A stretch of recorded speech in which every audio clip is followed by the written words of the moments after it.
I was at the crossroad and asking myself, do I still want to do the 6 o'clock gym? Do I want to go and run the Bergpad in Stellenbosch? It just makes you tired.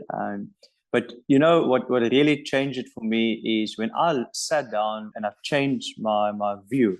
And I looked back and I said to myself, if I can help one or two students have the same experience at Stellenbosch University, at Marty's Cricket that I had, then I know I'm halfway there. And again, yes, injuries come and go. And up until today, I am sad that I didn't have a longer cricket career. But in saying that, I am very, very driven by my passion for sport.